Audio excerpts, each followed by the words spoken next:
kitu imekuwa down, tumekuwa na mambo ya wizi sana pale Kerina. Kuna kanisa la mchungaji pale Kerina na ni mama aliweza makanisa imeibiwa hapa Kisii, sio hapo Kerina peke yake.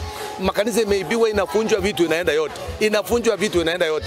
Tungeomba michi 10, tungeomba chief na assistant chief tukishirikiana na serikali ya county, tafadhali turudishe ile security ambayo ilikuwepo Samani wizi iliisha. Haungesikia wizi, haungesikia mtu amepigwa ama ameibiwa. Leo watu wanapigwa, watu wanakufa, watu so security haiko sawa, na ninaomba serikali ya county na serikali kubwa wahakikishe kwamba security kama hii wakati wa msimu wa Christmas tuwe na security ya kutosha ili mji wetu kuwe na amani. Naomba wazazi tuchunge sana watoto wetu, kwa sababu madawa ya kulevya imekuwa juu sana, ili tuangalie watoto wakitoka ujue wameenda wapi, na pia uangalie mtoto vile anaonekana na vile ana act.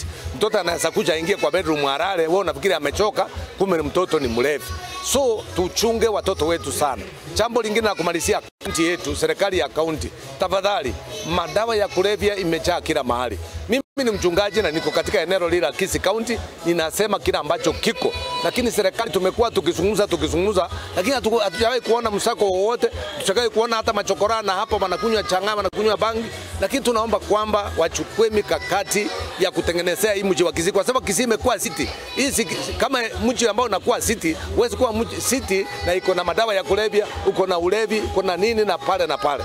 So serikali ichukue nafasi hiyo ili ione kwamba imehakikisha mji umekuwa msafi, tukishirikiana kama kanisa na serikali ili tuone mji wetu umekuwa safi.